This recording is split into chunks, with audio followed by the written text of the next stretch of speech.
smarty pants geek, things you'd never hear said about either of us, obviously. Never, sadly. Sadly. But they are words used to describe someone clever, aren't they? But should these terms now be treated as a hate crime? Well, psychology lecturer Dr. Sonja Falck thinks so. She wants people with high IQs to be protected by the same laws as ethnic, religious and sexual minority groups. We're going to be debating that with Dr. Falck in a moment. But first, let's see what the fans at the Star Wars premiere make of the term nerd.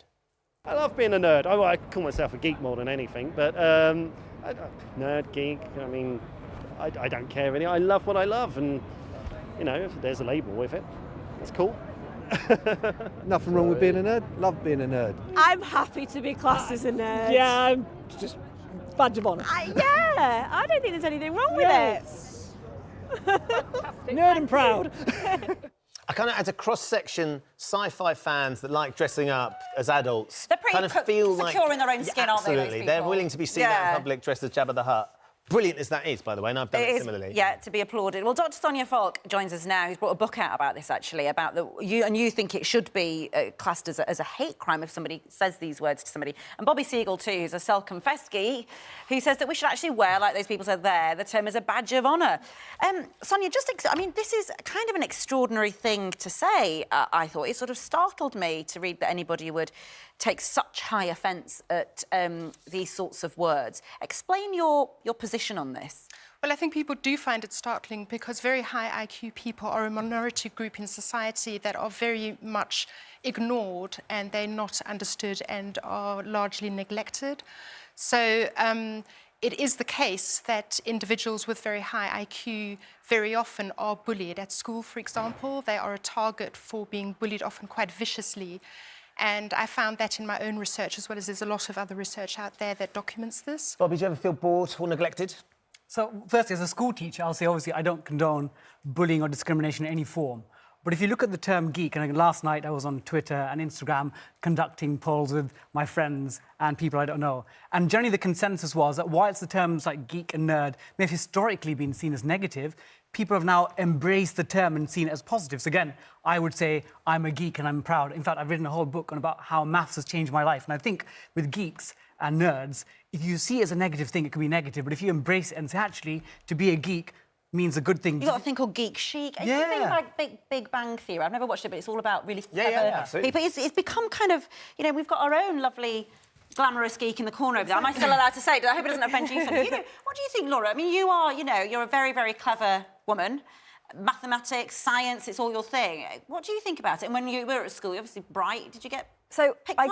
I guess now I think of it as being really cool. And I guess at school I was a really confident kid. But I can see when you're at school, generally it was those kids that like the science and the maths that most of the other children just thought they were maybe a bit different. So I think when you're a kid, if you're being called a nerd, it could be seen as by that child as a negative thing. But I always thought it was positive. I quite liked that I was different. All my other girl friends did English and history, and I was the only one that did the maths and the sciences. So I just think it depends on the type of person you are. But I think you're right. Now, I think the thoughts are changing, and liking science and math and technology and engineering is cool. Yeah. And yeah, we should embrace it. Well, I think things are changing. Words do evolve over time. But it is also true that there are many words like egghead, brainiac, if you look them up, and nerd itself means socially awkward and contemptible. We've got TV, there's quiz shows called both those things, brainiac and eggheads, and they're seen as things to aspire to have that sort of intelligence, to have that sort of academic brilliance. Well, I think that's the sort of the limelight version of it, where people who are, like Bobby's a great example of somebody who has a great talent in mathematics and a great talent for communication, so is able to put those ideas across and be really accepted. But it's people who are not accepted for standing out and being different, who aren't confident and don't know how to put themselves across. But to legislate, I mean, you want the law to be changed? Well, I think neurodiversity is an aspect of individual difference which really ought to be recognised in our society. Well, just explain what you mean by neurodiversity. The way people's brains are different. Right. So different levels of IQ, things like autism.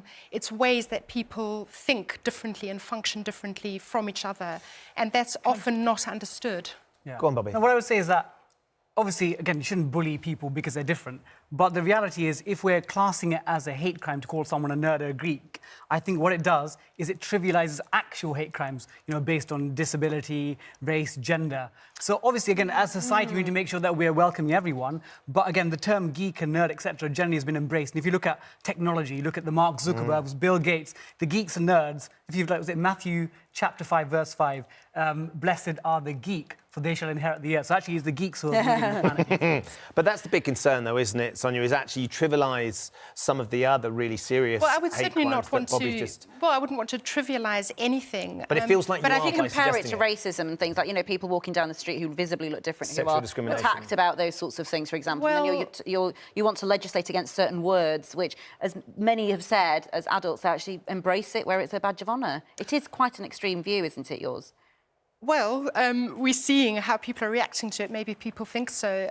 But there is, if you look at those legislations that relate to hate crime is simply about somebody being targeted in a negative way for who they are.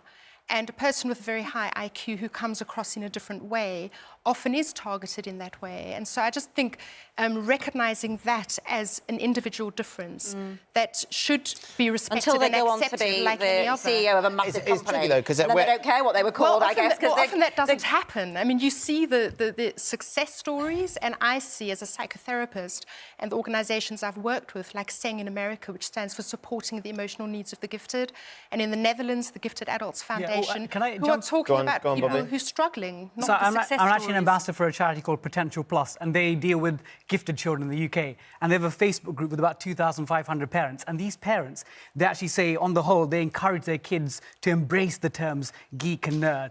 And again, if you sort of say, this is a hate crime, you'll be making that word a taboo. And again, imagine I did an assembly in school saying tomorrow, last day of term, so Mr. Seagull, I'm telling you kids that you shouldn't call people geek and nerd. And it actually incentivizes people then to use that as a bullying term rather than... I think Interesting. It's about taking charge of the word. Fascinating. I mean, Alan's been untouched. I think this is a really interesting point. It's being called a geek or nerd. There's a positive thing, not a negative thing. It's the same as jock. It's the same as goth. It's the group you fit and identify with. We should be sensitive to certain things, but not everything. And that's the worry, is once you start with saying Greek or nerd, then you have to start going, actually, you can't be a jock, which is a sports person. You can't be a goth because that's who you identify with. And everybody just gets too sensitive about that. But I think the whole thing about hate crime is the intent with which names are called. And if somebody's being verbally abused to cause distress, that's the thing that I'm talking about. I'm not talking about when people embrace it and are happy with it and feel that it's an identity that they have. But if you legislate call against it, themselves. then ban the word. An intent could be anything. Imagine like someone's a footballer, an artist. I could say, oh, Ben, you're a footballer.